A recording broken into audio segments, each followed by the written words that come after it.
Welcome to Privacy Chats with Rachel and John, a podcast for privacy professionals and enthusiasts alike. I'm Rachel. And I am John. We are your hosts. And nice music there, Rachel. That's a new update. Thanks. I thought I'd mix it up and give our podcast a little more of like a techie and current feel. It's fitting. I love it. Very hip.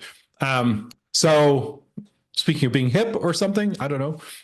Can you give us a preview of tonight's episode that we're going to get into? This is yours, so tell us about it. Yeah, you got it. Today, I'll be recapping some current events that have just interested me lately as a privacy professional. And those include, so number one, we have the European Union's latest announcements on AI, indicating like just more optimism and interest with competing with other AI global powerhouses like the US and China. We also have number two, the kind of official demise of 23andMe. I guess maybe not official, but we're really aggressively on a downward spiral there. Yeah. And number three, pretty interesting chat memory feature that was added and kind of changed from OpenAI's ChatGPT. So we'll dive into how that works and what it means from a privacy perspective. What do you think, John? These all sound great. And I love it when we do these types of episodes. And I was thinking about this, that when we first started this over 30 episodes ago, I think we talked about that we were worried that we were going to run out of content. But like this, it's a rapidly changing privacy landscape, and it just gives us more and more to talk about. So yeah. These are great. That's awesome. I couldn't agree more. And, I really want to keep these episodes going in this direction, because sometimes you and I have written about one single, episode and kind of build up a backlog, but we'll try to keep things more fresh, and I'll cover more maybe news cycle related stuff and post, with our opinions about it. Yeah, I love it. And I think it's interesting how a lot of this has evolved and how we approach it. I'm sure that our listeners have figured out by now that we pretty much take turns at producing these episodes, which is really more efficient than we first started. It also gives each of us the flexibility to pursue topics and ideas that are interesting to us, individually, but also knowing that we've got a podcast partner who's willing to engage in a good dialogue about it. So yeah, thumbs up. 2 thumbs up. So let's keep doing that. And, but yeah, we'll see how things continue to evolve in the future. But as it turns out, though, AI has been a recurring theme across many of our episodes. And it sounds like you're not going to disappoint us today. So we've got some AI stuff to talk about, right? Absolutely. So let's get right into it. First, we'll catch up on the European Commission, who's kind of been on laser focus of AI this year. So since January of this year, 2025, they've remained active as ever in this like AI and privacy space. They're part of, to refresh or to educate listeners, the European Commission is part of the EU's executive arm. And so it's positioned to be a key regulator of AI and setting the global example for standards, issuing laws, frameworks to contain its risks. The Commission's also positioned itself to promote more AI innovation as a result. And so we're seeing more announcements like this in this year, specifically one called the AI Continent Action Plan. This plan focuses on bolstering Europe's AI capabilities through major infrastructure investments. And this initiative was actually first indicated and announced in this past February's convention in Paris by an Ursula von der Leyen. And my EU listeners are probably going to giggle at how I said that because I'm only ever read it. But this initiative is an ambitious one. Historically, the EU's been more of the thought leadership style regulator, where the rest of the world kind of copies it, issuing those tech regulations faster with higher rigor, a lot to take inspiration of from the rest of the world. But now the EU is recognizing that the strategy maybe could leave them behind in the context of the global AI race, especially considering just the temperature of the political environment. Yeah, it's huge, I think, and that's really interesting. And not that we're competing with Europe, but I guess we are, though, in some ways. I've definitely seen some shrinking of the regulatory environment in the United States and really talk about. An example of that is I recently read an article in the New York Times that reported that the Consumer Financial Protection Bureau, CFPB, Mhm. was losing 1,500 of its 1,700 employees. So that's the vast majority of its workforce. Um, Ooh. so, and given the current climate, I suspect that there's similar cuts across other regulatory agencies across the federal government. So while the shrinking of the regulation environment may spur growth in the immediate term, my worry is that the loss of regulation and regulation enforcement is just ultimately going to cause harm to people, companies, I don't know, our country, society. It's Oh it's yeah, just not. It's I share not. I that mean, as it's well. yeah. I'm worried. I mean, there are some regulations that could be trimmed down or cleaned up or something, but if you just get rid of all of it, it's a recipe for disaster. Mhm.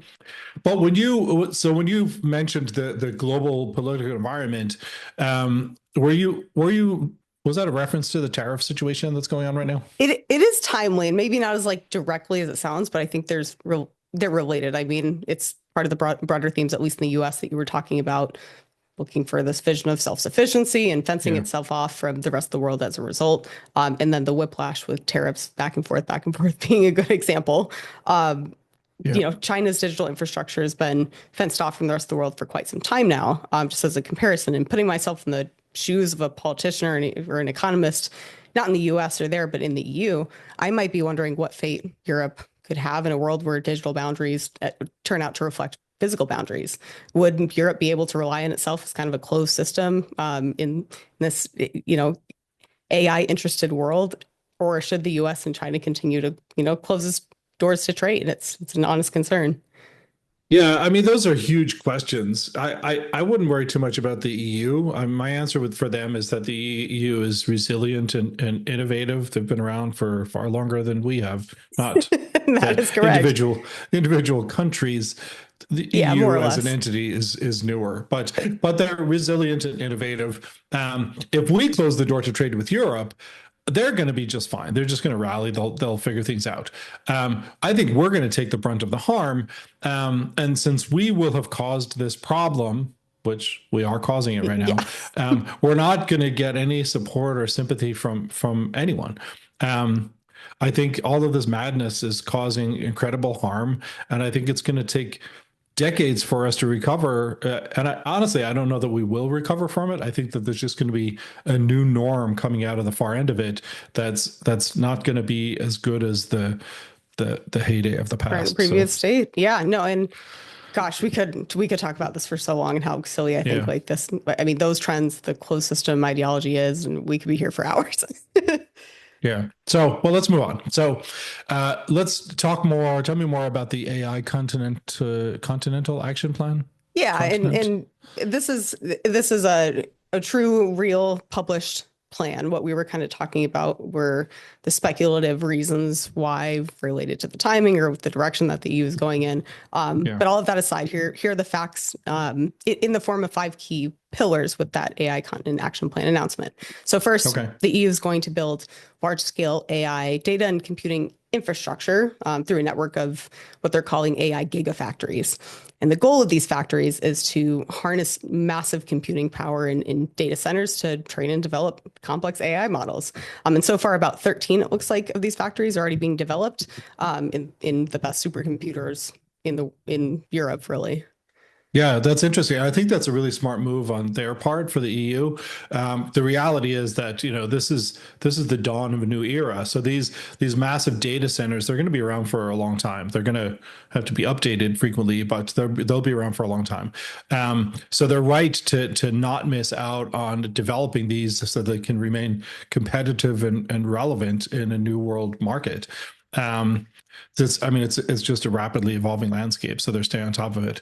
But I'm not sure I've heard that term gigafactory. So tell me more. What makes a Yeah, gigafactory?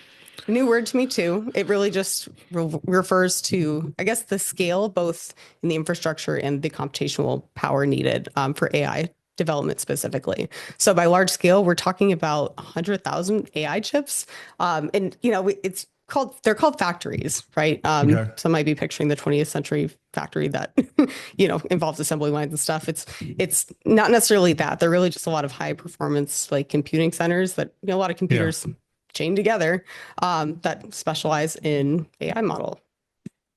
Okay. And it sounds like the goal there is to give European researchers and startups and companies and stuff access to this infrastructure, these critical computational resources that are required to train and deploy AI models, and I guess really compete on the world stage in this AI race. Right, right. So it's giving citizens, the power to take advantage of these resources. And so that kind of Yeah. brings us to the second pillar of this plan, which is increasing Okay. access to those to large and high quality data.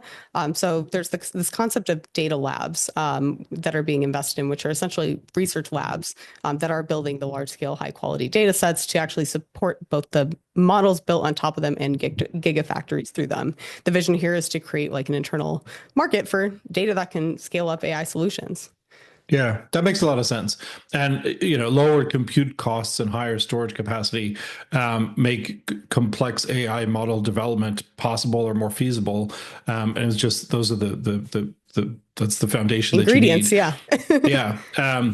But the availability of high volume and high quality data, it's that's probably a huge barrier for the EU to work around, particularly when they look across the pond and see how far ahead we are. Yeah, you nailed it. And with the necessary training data, hopefully the EU can begin developing more of those homegrown, perhaps, algorithms. But adoption of these algorithms in commercial settings is an equally pressing question. The Commission says only about 13.5% of companies in the EU have even adopted AI right now. Yeah, they need to catch up. Those are some rookie numbers compared to what we've got going on here. Yeah, 100%. It's like if you haven't tried ChatGPT once, are you really an American? I don't know, but It's totally true. joking there. Yeah. Um, so the third pillar for the EU's plan here is to focus on upping those numbers, like right, developing Yeah. algorithms to foster AI adoption in strategic EU sectors. Now, given the fact that AI isn't like abundantly used yet by citizens in the private and public sector, it also indicates to me that there might be a skill gap, perhaps, or maybe just a Hmm. priority gap and interest gap. But on the skill gap end, that is addressed in Pillar 4, which is strengthening AI skills and talents through international recruitment efforts, investments in AI education, and on-the-job training incentives that allow Europeans to upskill in light of AI. Really just trying to foster professional networks and facilitate, in many cases, the cross-border collaboration with other international research bodies. They're looking to create simply an environment where AI professionals can learn, innovate, and lead without necessarily needing to leave the EU to go seek those Yeah. opportunities elsewhere. Love it. I'll wrap up just with that fifth regulatory, or Hmm. the fifth pillar, which is regulatory simplification. This Okay. is the most interesting one for me personally. The commission is going to introduce something called the AI Act Service Desk, which intends to be the sort of white glove service for businesses complying with the new and huge EU AI Act. What are your thoughts on Yeah. all that, John? Yeah, it's a lot to unpack. I really like the approach to upskill EU workers. I mean, you know that I value lifelong learning. It's just a thing. So any Yeah. efforts to upskill people's skills is that, I love it. Um, I think that shows a commitment to the people of the EU, that they're not just going to say we're going to offshore these jobs and allow people in America or China or India or wherever to do it. I also like that they're providing help to companies that need it in order to comply with the EU AI Act. Right. I know, like, there's some, it's a burden, and rather than watering down the statute or putting an end to enforcement, which seems to be what we're doing, Yeah. they're providing resources to help companies to comply. So I think it's a win-win. It balances the regulatory necessity, I guess, against the burden that it imposes on companies. So and it's upskills workers at the same time. It's win-win all around. Yeah. So when you were researching this, did you find any ways that the EU is going to be able to track and measure the success of, they're going to invest a lot in this. How do we know that they're going to be successful? That's a great question. And maybe we have figures provided for what this investment will become. I also kind of want to look at historics too. Now, this Yeah. one, for the actual dollar amount here is a 200 billion euro investment over the next 5 to 7 years, which is forward looking. And that's, Okay. only a tenth of that I've read was going to the Gigafactory initiative. I thought that would be the most expensive one by far.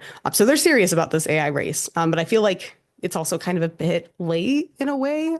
Better late than never, though. Well, but if they're going to spend a lot on the back end, maybe you can catch up. So, Right. but how does this compare to what we're doing in the U.S. market? Are there any statistics there to compare to? Yeah. So between 2018 and 2023, the US spent 10 times the investment just in general AI initiatives than the EU. And this delta mostly represents the gap in the private sector, with the EU or the US spending roughly 10 times that of the EU, alone in the private sector. And then in the public sector, it's still ahead by about $1 billion. Now, again, those are historic. Yeah, I get it. And thank you for sharing because you shared a table with some of those numbers. So that's really helpful to see Yeah, I can add as a those visual raw too. numbers. Yeah, I like that. But the timeline also, so these numbers go up to 2023, but ChatGPT first launched at the end of 2022. So around about that timeline. And really that was the impetus to a lot of the market just took off after ChatGPT came out. Yeah, I chose this period because, I felt like it was in a little bit of a way of a pre-GPT AI era. Sure. Now, whether their regulatory agenda was, I don't want to say over prioritized, but I don't know, over indexed. Again, who knew ChatGPT would be its thing and spur so many other incremental, Yeah. improvements. Yeah, I get it. So, I mean, you and I have discussed that there's often a gap between innovation and regulation. Like when new things come out, this isn't just about technology. I think any new thing comes out, it takes a while before regulators realize that they need to apply safeguards. We could probably come up with stories about when the car first came out or something. Hmm. And then there's generally a period of adjustment.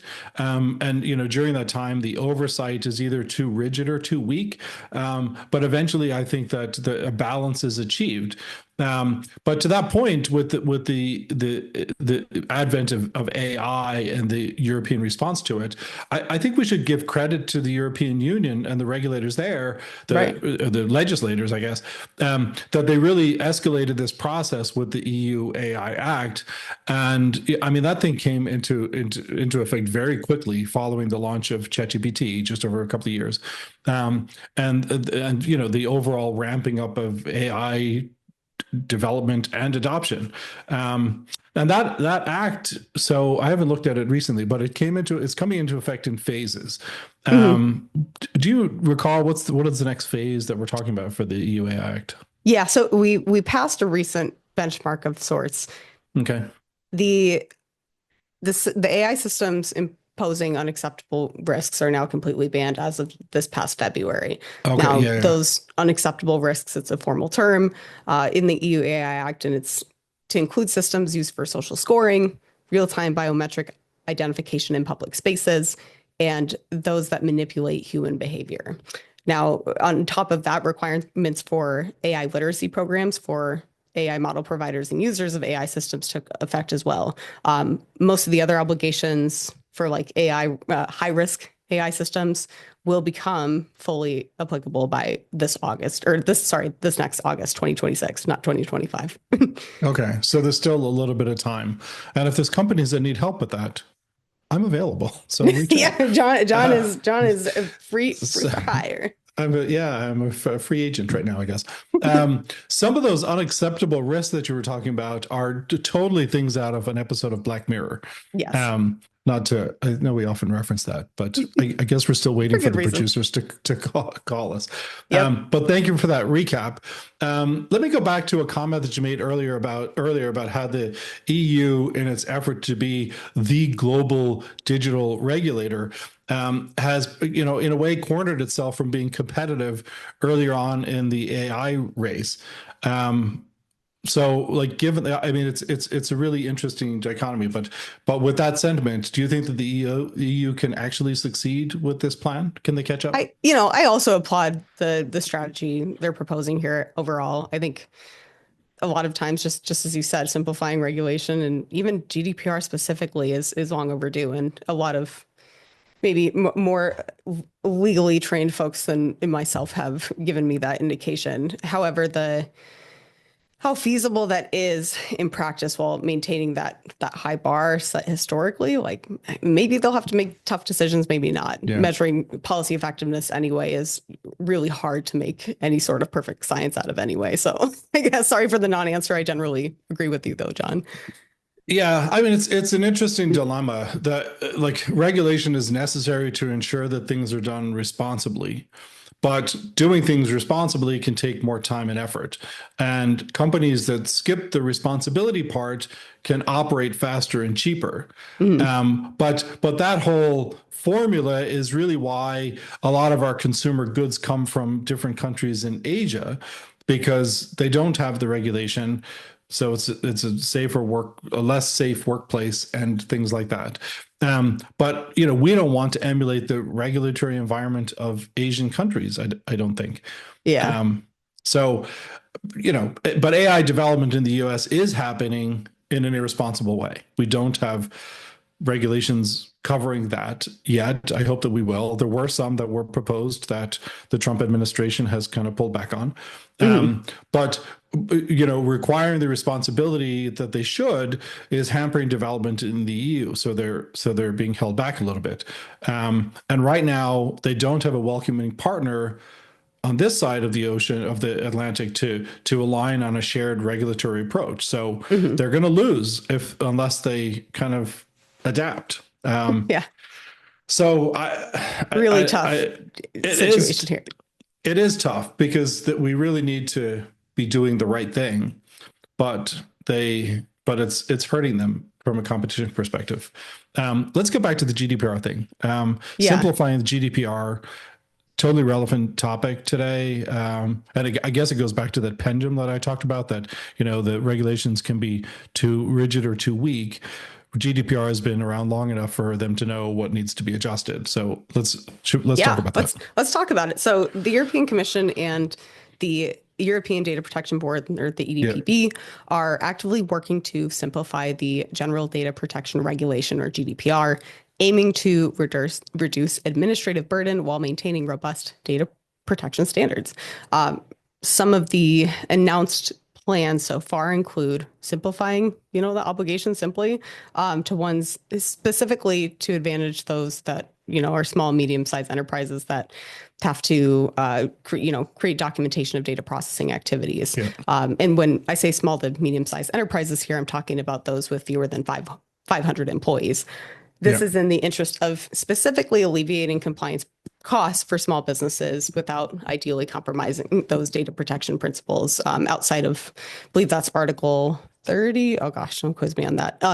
But secondly, there's also more explicit efforts to simplify other digital regulations into like one single digital package. So this does include GDPR, but also the Data Act, which I don't think we've really talked about here much on this. I might have to look into that more, but the Cybersecurity Act, the AI Act, to create just one coherent and less burdensome regulatory environment, one-stop shop, I imagine, for all regulations related to data.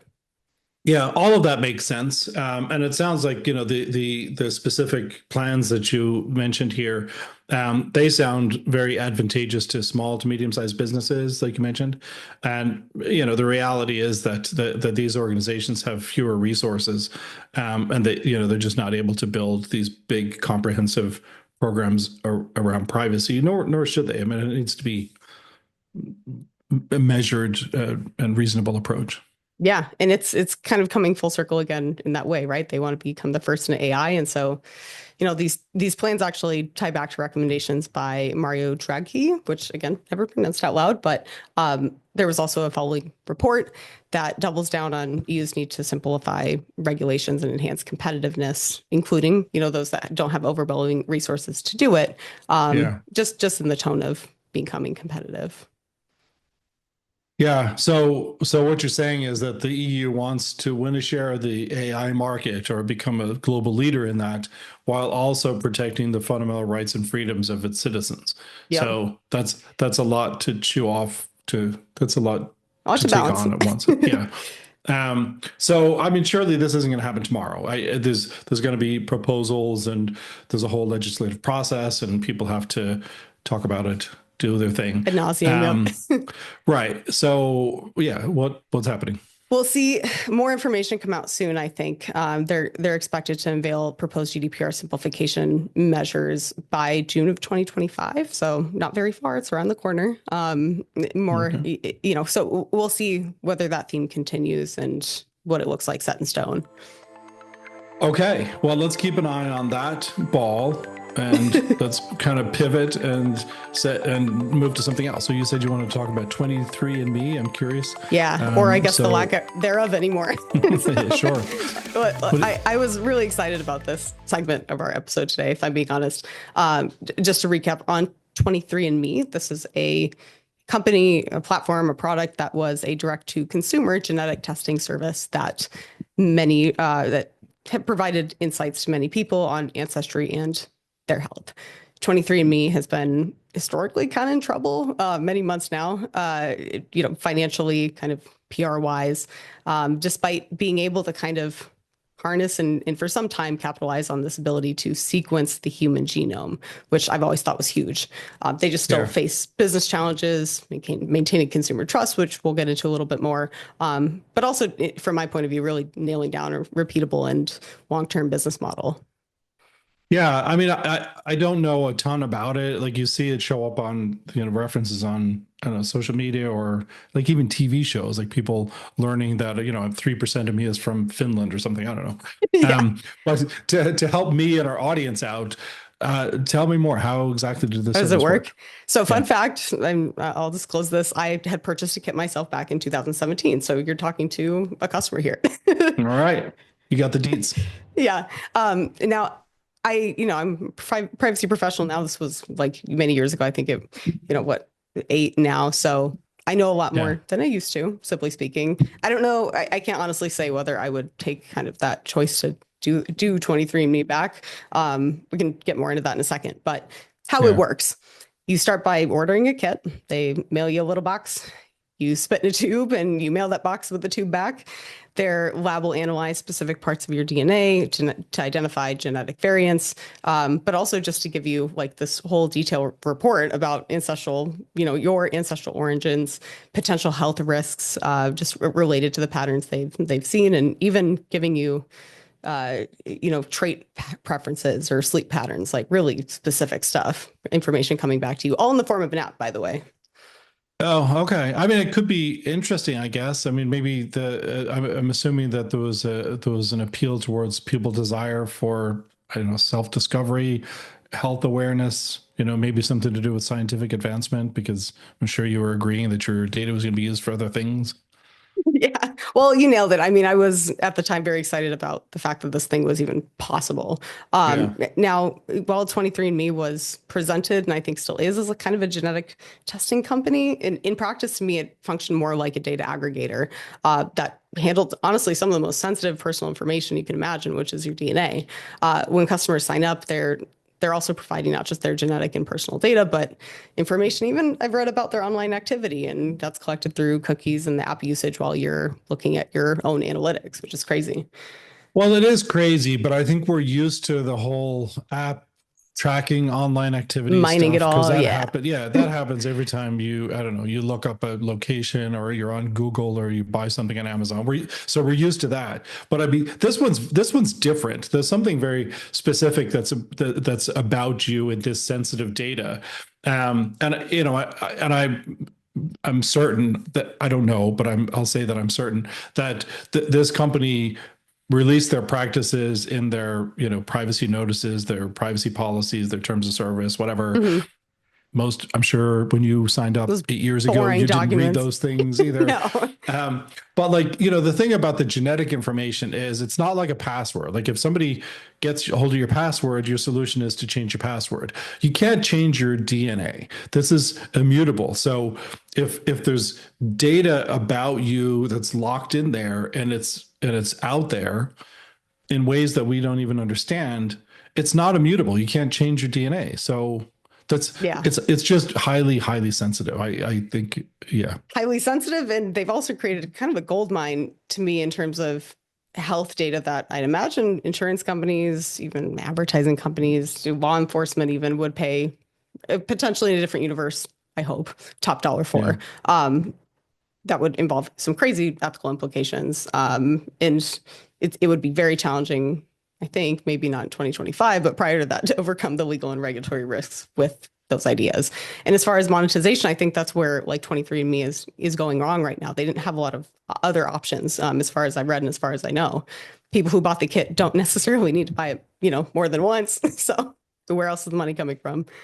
Yeah, I mean, I guess I could buy it for other people in my family or something, but what if that seems a little bit intrusive. Like you don't know that they're going to be skeptical and they don't Yeah, want maybe they don't want to their do it.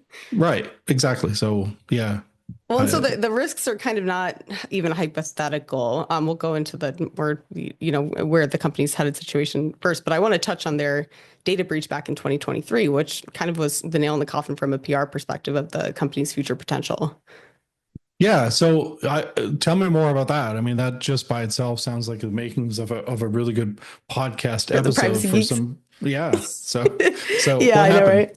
So long story short, there was a data breach that leaked customer names, addresses, and their genetic data belonging to, and this involves about 7 million people. What I've read was about half of 23andMe's customers at the time, which is huge. That's huge. Um, Yeah. the investigation revealed that there were actually no signs of the breach, though, recorded on 23andMe systems. How could that be? Yeah. I don't get What do you it. mean by that? Yeah. Um, Tell me more. That doesn't make sense. so I think you'll appreciate this. The hackers did what's called credential snuffing, which is where they'll obtain usernames and passwords aggregated from other sources, other data breaches, websites, presumably on the dark web. Yeah. And they'll use those credentials to attempt access on a completely different site, in this case, 23andMe. Um, Yeah. that person with the credentials likely has or had an account on. It's kind of like I analogized in my head as like dropping your spare hotel key in the hallway and then having someone else pick it up and like trying to scan it on every room, hoping that it'll work for at least one of them. In some cases, I imagine where to look and where to attempt. But do you think that kind of captures Yeah. it, Sean? Well, it kind of does. I'd say it's a little bit different in that you're actually dropping your key from a different hotel and Okay. then hoping that it's going to work in a different hotel, which it generally shouldn't. But like if you sign into this hotel and you have to give it a password or something, and then you use that same password when you go to a different hotel, you've created the connection between the two. Right. I kind of like It's that. not that the hotel did. So I like where you're going with the analogy, but I It's a kind little of bit mix it if up a you little invert it bit. and twist it and yeah, Yeah. and work on Yeah. it. Right. Well, that answers kind of how the breach went undetected, right? Because since these logins were valid logins, I Yeah. get from the standpoint of the state of 23andMe's systems and their security systems around them, the data breach wasn't actually detected as fraudulent or malicious. The second element that I think is interesting of this data breach was the fact that due to a feature for 23andMe called DNA relatives, those that had Okay. their accounts accessed by hackers through this credential snuffing consequently also gave access to the data of their connected relatives, multiplying kind of the hereditary data in theory obtained from not just one user, but however many relatives they had themselves connected on that site. Yeah. I mean yeah, that's really bad. It's Mhm. really bad. But I do have to put some of the responsibility on the people themselves. Like if I'm putting myself on a platform like that and I decide I want to share my sensitive information with my family members, I also have to accept that if my family members get hacked, then like whoever has that is getting to me. But Oh yeah, yeah. I mean, I'm sure it had to have been a bad day for the incident response and the public relations teams for Yeah. that company. Yeah, So whoever was in charge bad of that, day. it was a bad week. Yeah. They kind of addressed what you were talking about there with the responsibility of users to, have their own security safeguards around this.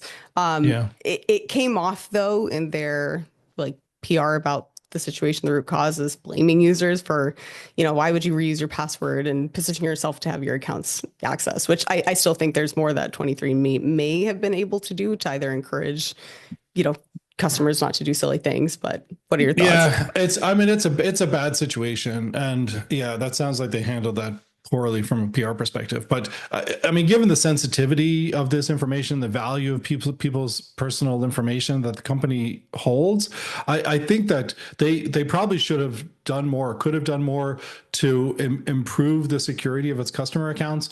And I don't want to mandate.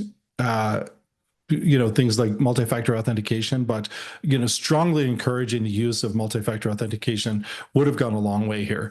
If it's turned on for all users, what happens then is, even if a hacker gets into gets your credentials, they would also have to have access to your phone or your second factor in order to get in past the door. So they could have done more. I don't like requiring MFA, but you can certainly require it and make it default on or something like that.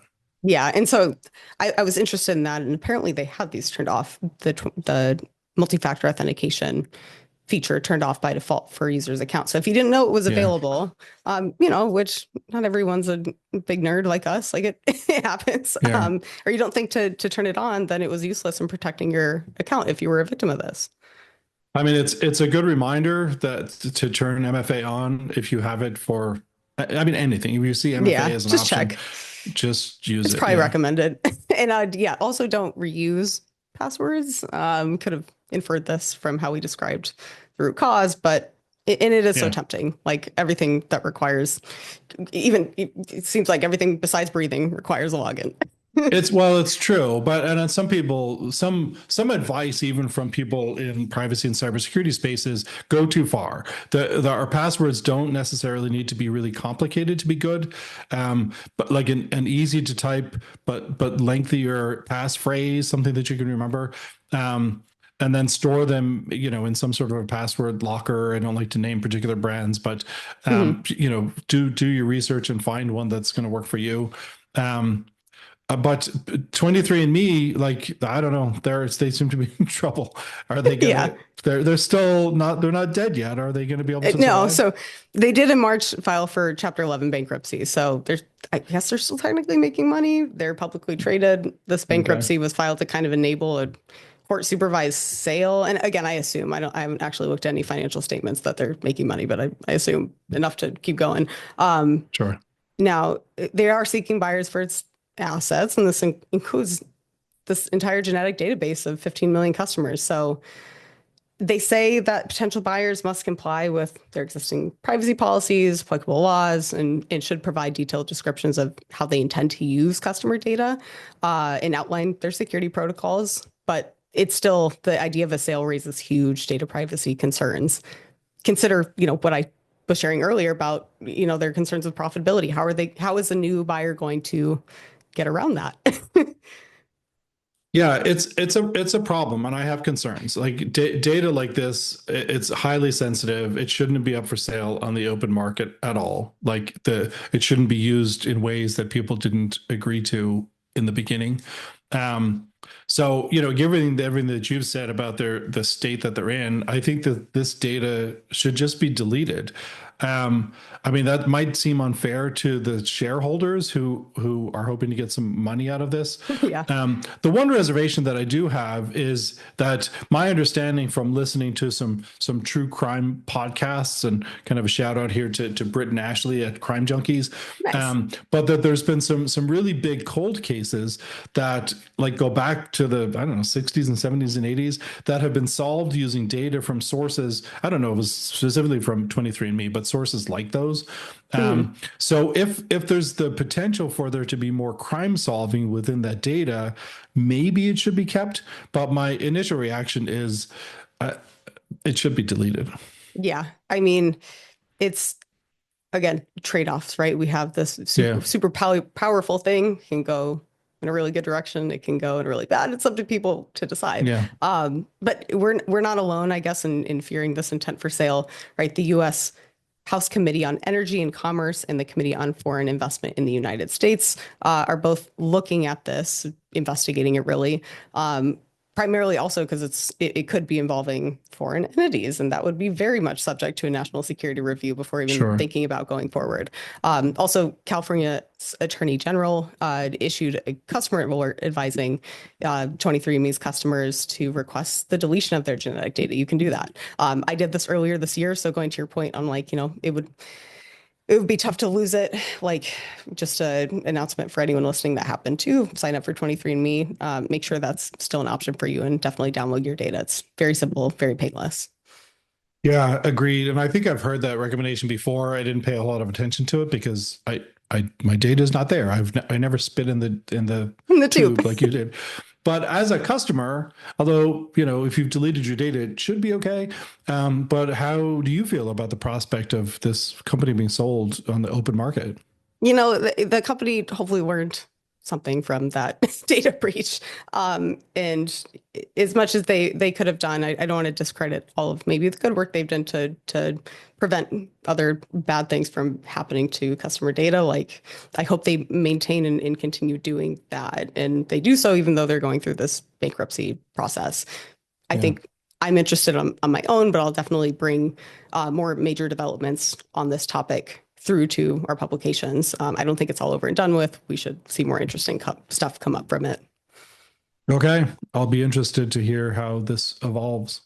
Yes. And time to pivot to our final segment, which is about OpenAI's new ChatGPT memory feature, which is a significant expansion of their customized chat features announced just earlier this month.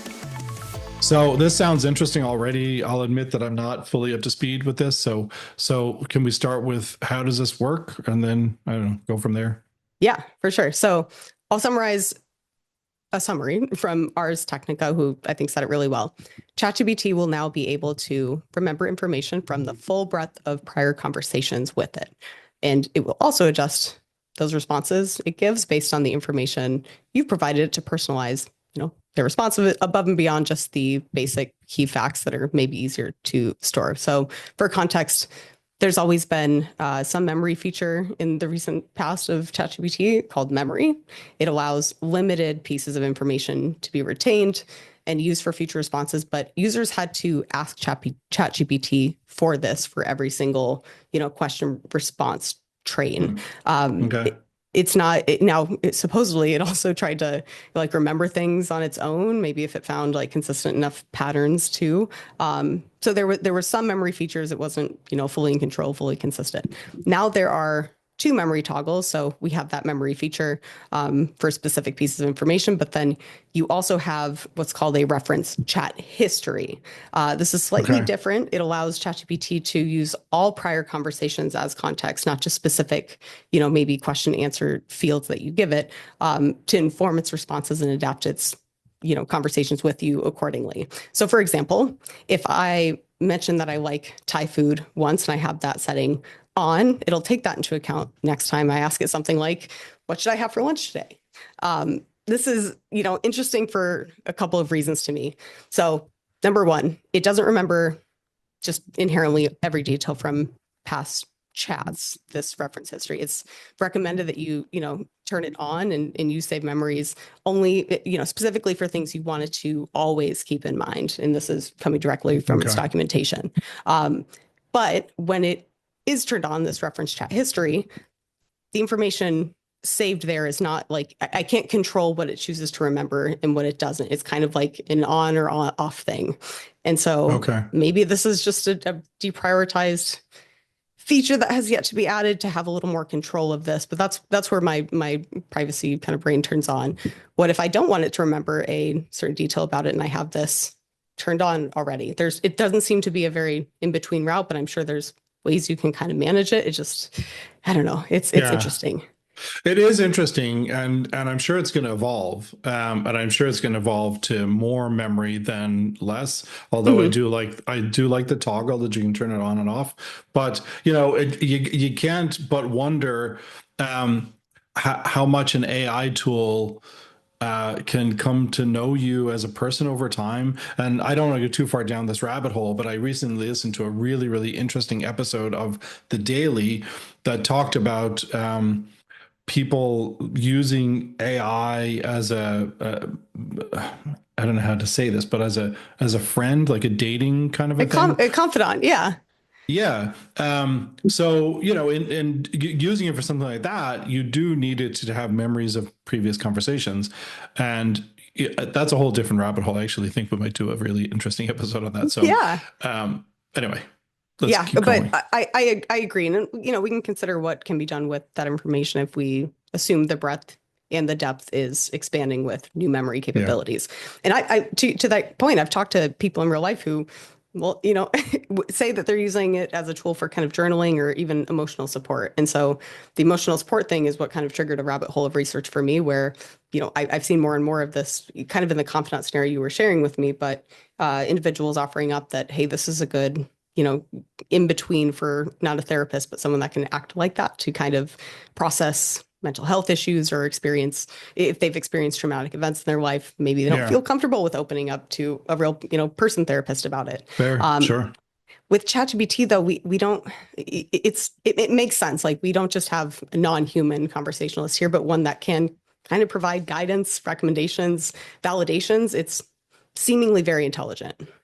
Well, sure, but our listeners can't see this if they're listening, but you're using air quotes around when you say it can provide guidance, recommendations, and validations. So what's with the air Yeah, quotes? it's because like, the responses in that therapy setting, right? It's a simulation of advice. Yeah, I'm kind of on a sure. tangent already, I know, but my big pet peeve with AI is that it's continuing to be given very human qualities because of how Yeah, advanced the mimicry of language has become and how sure. effective it can be tailored to our needs. But it's just mimicking, right? And I don't want to discredit how impressive of an invention it is. I love it. But grounding our perception of AI for what it is and not what maybe we want it to be or what we want it to sell it as, I think is Mhm. critical for mitigating the harms that can come from it. But going back to that new memory feature, the referenced, chat history, if people are using it to open up about those deep secrets and dark feelings, we have to be able to trust that data isn't used in a way that risks identifying the individual with the context that they've shared or making critical or harmful inferences about the individual from that. So make sure it's turned off if you're not comfortable or you're, not liking the uncertainty with that. If you find benefits and you can kind of, I guess, reel in what's shared with that feature on, by all means. My final thoughts Yeah, there. I agree. I'm also curious to know whether the feature was on by default when it was rolled out. Like, did it just start remembering things? Yeah, I mean, it's critical information, and yeah. What it's so? agreed. And I'm pretty sure it was turned on by default. Naturally, I went into the features, poking around at it Yeah, outside of this, and I read a lot of that later, even though it was pretty recent. But to the listeners here, if you're in these AI tools, and I assume and hope it's trickling its way into other AI tool applications, and it's not just ChatGPT, but check to make right. sure that you can and turn off if you'd like couple things. Model training. This is definitely turned on by default in ChatGPT settings, not surprising. But keeping this off means that all of the data that you input, so your prompts that are used to train, the underlying AI model, no longer goes to doing that. So switch it off if you don't like it. I'd also consider turning off the opt out of AI training too, which, hopefully it's available in more apps than just ChatGPT. And this is important if you've posted sensitive or personal information about yourself or your friends or your family on social media. It's, turning off AI training from other, places that you could also be putting in to train other models. So it kind of comes from a different direction. But overall, again, the memory feature could be valuable. It just depends on how you use it and what your risk appetite is. Well, agreed. And to that point, I'm kind of curious about what kind of an AI user you are and where you are with your risk appetite. So, what do you personally find these features useful? What's your take? I think they're useful. Of course, it's more nuanced than that. I use ChatGPT to streamline a lot of my research processes. I think it's just fundamentally, even as a start, a better Google. But for a while, I didn't adopt ChatGPT very much outside of like the occasional fun little experiment when I was amongst my friends. Uh, Once I noticed that the link to source feature was added, so when I ask it a question that I Yeah. would have otherwise verified immediately with Google with like real sources from real Yeah. people, it started doing that on its own for me. So I'm like, why don't I just go straight to ChatGPT? And I have it as a like a browser plugin now too. So I use it for podcasts, other stuff. I'm not, even though we're privacy professionals here, it's you have to adapt to the world. So I'm not, really Yeah. shy for sharing that. It's a logical addition, this memory feature. I'll wrap it up.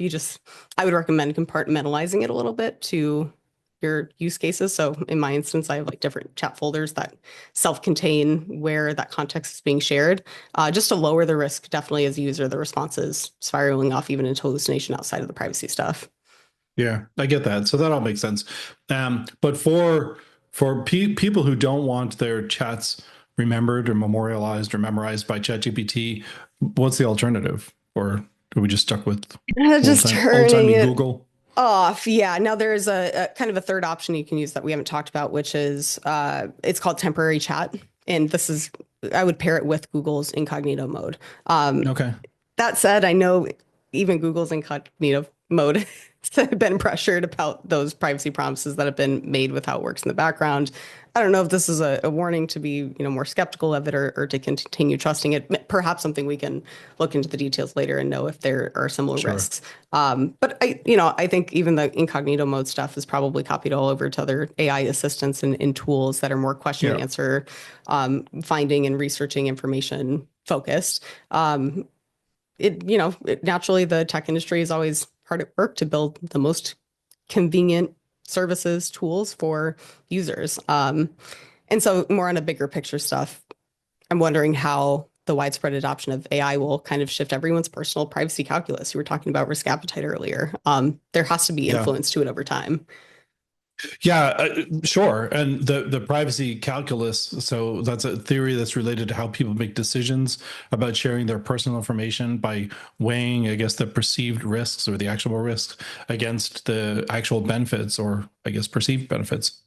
Yeah, yeah. Thanks for pointing that out too. I'm just throwing all this privacy jargon at you, but an Yeah. example could be, of this privacy calculus equation.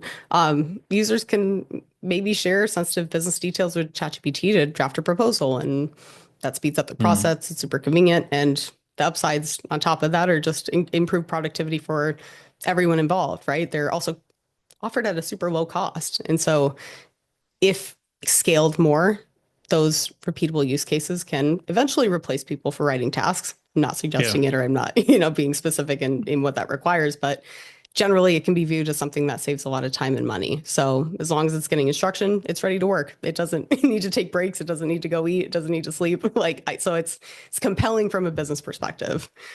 But yeah, so that's definitely a benefit from the business side of things, not necessarily for the people whose job is going to be lost because it's now Yes. being automated. So, there's different ways to look at it. We need to look at the risks also. There's risk related to the input data, like there's personal information, there's business details or confidential stuff, how it's stored, processed, or used by the provider. It's not like other technology or a software-based service. But given how effective ChatGPT can be, people might be loosening up their own behaviors to reap these benefits that you mentioned, but there's risks there. There's also greater uncertainty around where the data goes, who has access to it, how long it's retained, I guess even what it's going to be used for. And Yep. like overall, this it's an underdeveloped regulatory environment. I think it's the Wild West. The Hmm. controls are largely non-existent. I think we're really at the whim of the company that holds the data. And frankly, this is just my opinion, those companies are not in your side. Oh They're yeah. looking out for And themselves and their shareholders. it puts users in a very tough spot, right? We've always acknowledged how hard it, practically is to maybe achieve a desired level of privacy pre-social media, pre-internet in this more modern age, and sympathize with the fact that, many people might not, know why they should care and Yeah. would care at all either way. So the calculus this privacy calculus example we used with the business leveraging ChatGPT to cut out costs, cut out time at the expense, of sensitive data, like that can be extrapolated over many of different use cases. And with it being the Wild West, it will be likely encouraged because of the pressure to compete and innovate, right? So it's not an easy equation for people. I don't think the clear answer is, hey, just don't engage with these tools either. Right. And I don't think that's what the answer should be, because as technology advances and develops, we should be able to leverage the benefits.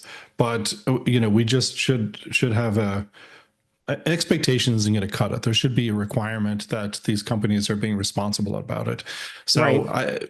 I think we're doing our part by, being out there on the soapbox saying these things, but I don't know I don't know how effective we're being, but we're doing our part.